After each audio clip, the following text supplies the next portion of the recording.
Welcome in. Hope all of you are having great Fridays. The final guest of the week, none other than Dr. David Chao at ProFootballDoc on Twitter. We're here in the OutKick studios. Discover matches all the cash back you earn on your credit card at the end of your first year. It's amazing because Discover's accepted at 99% of places in the U.S. that take credit cards. Learn more at discover.com/yes. 2020 Nielsen Report. Limitations apply. We are rolling through the program. I hope everybody is having, like I said, a fantastic Friday. We got a lot of great games tomorrow. Two of them, in fact. Rams, Packers, Ravens, Bills, Browns, Chiefs, and Bucs, Saints. Dr. Chao usually has been joining us on Thursday when we had Thursday Night Football, but now that we are down to the final four games of the divisional weekend, he is joining us on Friday. Guessing we'll talk to him next Friday for the AFC and NFC championship game. So, Dr. Chao, I'm just going to run through in the order that these games are kicking off. You tell me what I need to know, what is standing out to you, and I will start with the Rams-Packers. Storyline from the Rams, by far the biggest storyline, is Jared Goff and his thumb. He didn't start. Then the starting quarterback, John Wolford, got hurt. He came in, almost immediately played. There seems to be some tension over whether or not he was able to go from the get-go. How would you assess how Jared Goff looked, and what do you anticipate him looking like on Saturday at Lambeau Field? Well, there's no question he was healthy enough to play. Maybe not on Tuesday when Sean McVay made the decision to go with Wolford, but certainly by game time he was healthy enough to play. Why? Because they only activated two quarterbacks, Goff and John Wolford. If Goff was questionable in any way with his thumb, they would have activated Blake Bortles. No one wants the Denver Broncos without a quarterback situation, especially in the playoffs. And obviously he finished the game and did okay. Now, whether he played well or not, whether he's the right guy or not, that's a different discussion. But as optimistic as I was last week about Goff being ready to go, and he will be ready to go, he will be the starter, I'm actually more pessimistic this week. All season long, the Rams have been the healthier side, but not this week, not tomorrow. The Packers are the healthier side. Goff with his thumb is less than 100%. He doesn't have full mobility on in the thumb. It'll be even stiffer in the cold. The grip will be more difficult. The pins he has in his hand will make it more difficult. Obviously, metal gets very cold in cold weather. This is a about freezing temperature game, and Goff has not done well, glove or not, in these games. He's been the last two games, he's been under 50%, 0 touchdowns and 5 interceptions. He's a California kid. Obviously, so is Aaron Rodgers, but he's been out in Green Bay for 15 years right now. Cooper Kupp will play. Cam Akers will play. Darrell Henderson won't. Aaron Donald will play. And the Rams' real chance is if they can disrupt the offensive line for the Packers, since they'll be short David Bakhtiari at left tackle. Okay, what about Aaron Donald's health? How you talked about the impact of the cold weather on Goff's thumb. How would you assess Aaron Donald if you were trying to put the percentage that he'll be able to be full go? I think the percentage of that he'll be full go or near full go is very high. You know what, Clay? Because in the cold weather, Marcaine or Novocaine works just as well, and that's what he's going to need in his ribs and cartilage to be able to play. No real practice this week, but he will be full go, I anticipate, on Lambeau Field. We're talking to Dr. David Chao at ProFootballDoc on Twitter. Anything else? Well, we've got to make our picks in the next segment, and you're making me a little bit nervous. 92% of the money is on the Packers. It's sounding to me like you are on the Packers as well. Yeah, I lean towards the Packers. They're the healthier side, and, Goff with his thumb, which, I know he's going to play, but how well is the question? And with the cold, and he's already been practicing with the gloves. Look, Clay, I just go by injuries. You go more by schemes and the whole deal.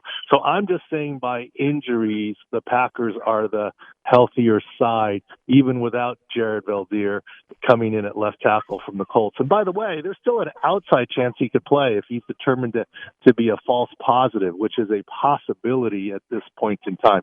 Like I said, I just go by injuries. You incorporate that into scheme and other things and make picks like that. Ravens-Bills is obviously the Saturday night game. Lamar Jackson against Josh Allen getting all the billing. Stephon Diggs looked like he was healthy. Would you say that he's likely to be healthy? How would you assess these two teams? This is a battle of the two healthiest teams left in the playoffs.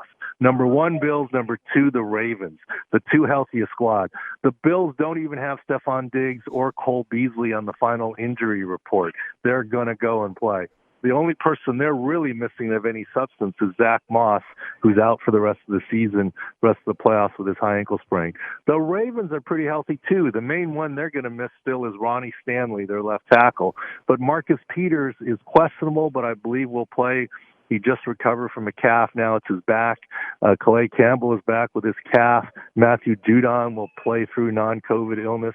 They're about as healthy as they can be on both sides of the ball. Of course, what's interesting is Lamar Jackson said something about never playing in a snow game. But in my experience, the offensive players have better footing than the defensive players because they know which direction they're going to go and cut. All right, let's go into and so how would you assess with the Bills being a healthier team than the Ravens, but both being fairly healthy, not much of an advantage one way or the other from a health perspective? Yeah, not much of an advantage one way or the other there. It's kind of a coin flip, and I'll probably lean towards Buffalo. Why? I know more guys on Buffalo. One of my good friends is on Buffalo and coaches, and so that's just a homer pick for me. No doubt. There's no injury advantage here. I mean, it's a coin flip. All right, let's go into Sunday. Browns on the road against the Chiefs. Browns with a stunning win on the road against the Steelers. Chiefs have had really, I mean, they took off, a lot of their players did, the final week of the regular season, then they get another week to rest. The obvious biggest question is Clyde Edwards-Helaire. What are you hearing about him, and what about the overall health impact of this game in general?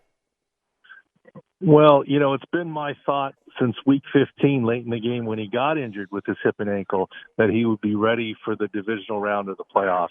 He did get back to some practice this week, although not full. I think he will play. The question is how many carries, et cetera. The best news for the Chiefs is that, Jeff Schwartz, their right tackle, has been out for a while. Mitchell Schwartz, yeah, his brother Jeff. Mitchell Schwartz. Jeff's on your show, yeah. I get those mixed up. Mitchell Schwartz, thank you. Be a heck of a promotion if suddenly he was playing on the Chiefs. I think they'd be heck, if that would happen, that's a bigger story than Jared Valdir playing on two playoff teams coming off the high school coaching to play. So, Mitchell Schwartz with his back. Thank you. But Mike Remmers, his backup, had a back issue and has returned to practice. So I think that's key to stabilize the offensive line there. Tyreek Hill's hamstring is fine. Sammy Watkins is a little iffy on his calf, though. But overall, the Chiefs are good. The Browns get a lot healthier than last week when they trounced the Steelers. Last week, I was amazed that they could beat the Steelers because they had health issues with their top 5 defensive backs. And, you saw in the second half when it was out of reach kind of, Steelers came out and threw the ball 19 out of 20 times in a row and scored 2 touchdowns, but then obviously didn't have enough. They get back Denzel Ward off of COVID. They get back Kevin Johnson off of COVID, 2 key cornerbacks, but they lose a cornerback as well due to a hamstring. So if you're short a slot corner with the weapons the Chiefs have, is it enough? And, of course, they lost Olivier Vernon, too. So the Browns are the less healthy side there versus the Chiefs. Which is not an ideal place to be when you're playing against the team that's favored to win the Super Bowl. Finally, battle of 43-year-old Tom Brady, 41-year-old Drew Brees. The Bucs, for a third time, go up against the Saints. How did Mike Evans look on that knee for you? How would you assess the overall health of both of these teams? Michael Thomas came back in that game against the Bears. How healthy did he look? How would you assess these two teams? Well, the Mike Evans surprised and did better than I thought last week, so he's even going to be better this week. And Ronald Jones, I think, is iffy on his quad injury. The big loss for Tampa is Alex Kappa, guard with the broken ankle, and they'll have to adjust. Defensively, though, the Bucs get healthier, getting Devin White back off the COVID protocol, as well as D lineman Steve McClendon. So those are key additions for the Bucs. For the Saints, they're healthy in terms of Michael Thomas, Alvin Kamara, Drew Brees with his ribs, but Latavius Murray is likely not to play with his quad issue, won't be able to be explosive. And Patrick Robinson defensively, the slot corner, may not be able to go with his hamstring. And when you're going up against Mike Evans, Antonio Brown, and Chris Godwin, you better have three of your top corners ready to go. And that's a position to watch, although the Saints do get back Trey Hendrickson, their number one pass rusher. But health-wise, because of that slot corner, I lean towards the Bucks. And also, look, if the Saints were a far superior team talent-wise, then, yeah, they could probably beat them a third time. I think talent-wise, they're fairly evenly matched, which means the Bucks will come up with something different in their scheme this time, and the Saints will probably run what's worked for them. So that might give the Bucks the advantage in my impression. But, of course, you'll make your picks as well, Clay. Yeah, coming up next segment. Now, I'm knocking on wood here, but it appears that there are not massive issues health-wise from a COVID perspective for the divisional round playoff games. And I don't know about you, Doc, you can tell me if I'm wrong, but if they get through this weekend, then they've only got 3 games left in the NFL season, and they've still got a bye week.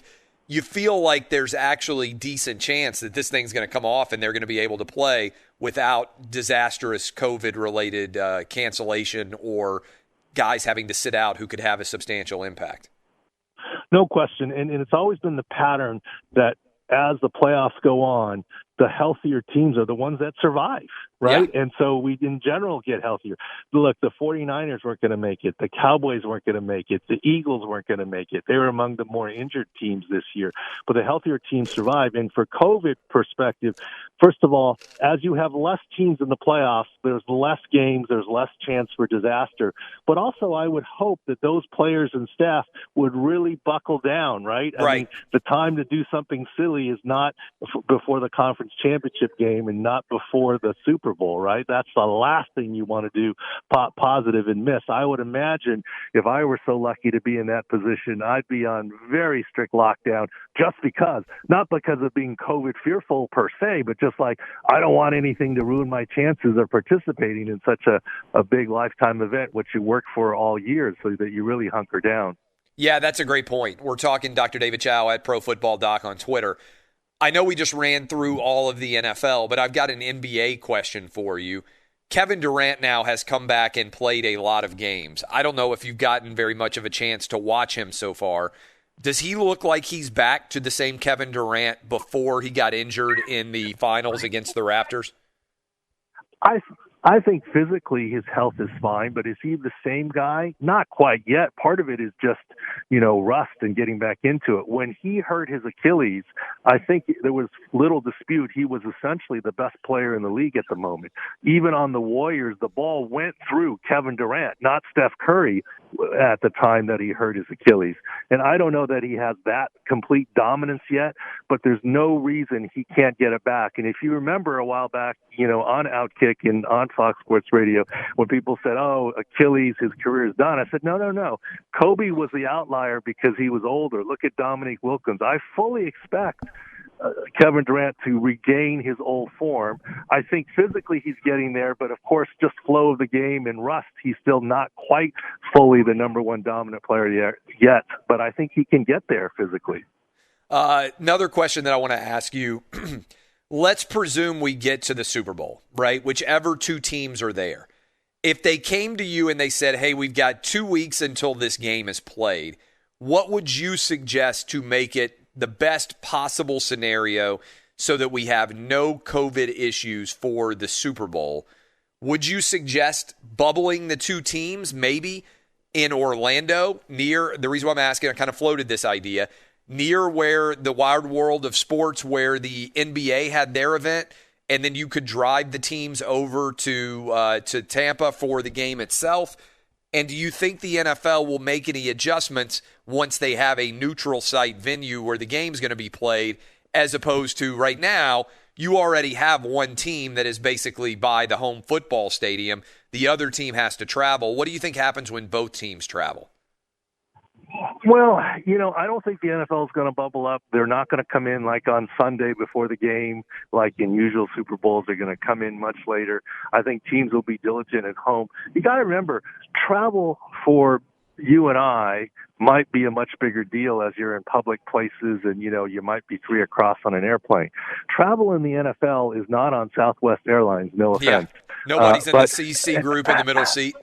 No one's in the middle seat, but quite honestly, this year they're using two planes to expand the travel even more. For a Super Bowl contingent, they might use 3 or 4 planes. So traveling, I don't think is that big of an issue. They've expanded the number of buses so you're not next to anybody. So the travel isn't that big of an issue. I think the big issue here, if you're going to bubble up, is you have to enter into the bubble in great security and secrecy. And the biggest hazard that these players would have to deal with, and if it were me on the team, I would be preaching this.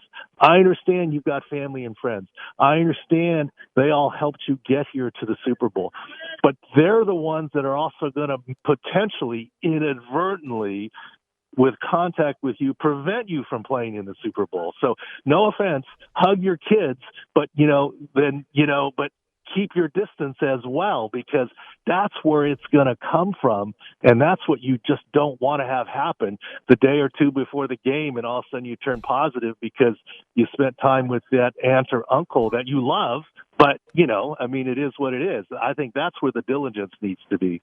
Dr. Chao, we appreciate the time, my man. Good luck watching the games. We'll talk to you next week. And people who want to know the updated, most recent reaction to any injury-related issue should go to ProFootballDoc on Twitter. Certainly check out your website. You can check out OutKick later this morning. We'll have a write-up from you on all of these different injury-related issues.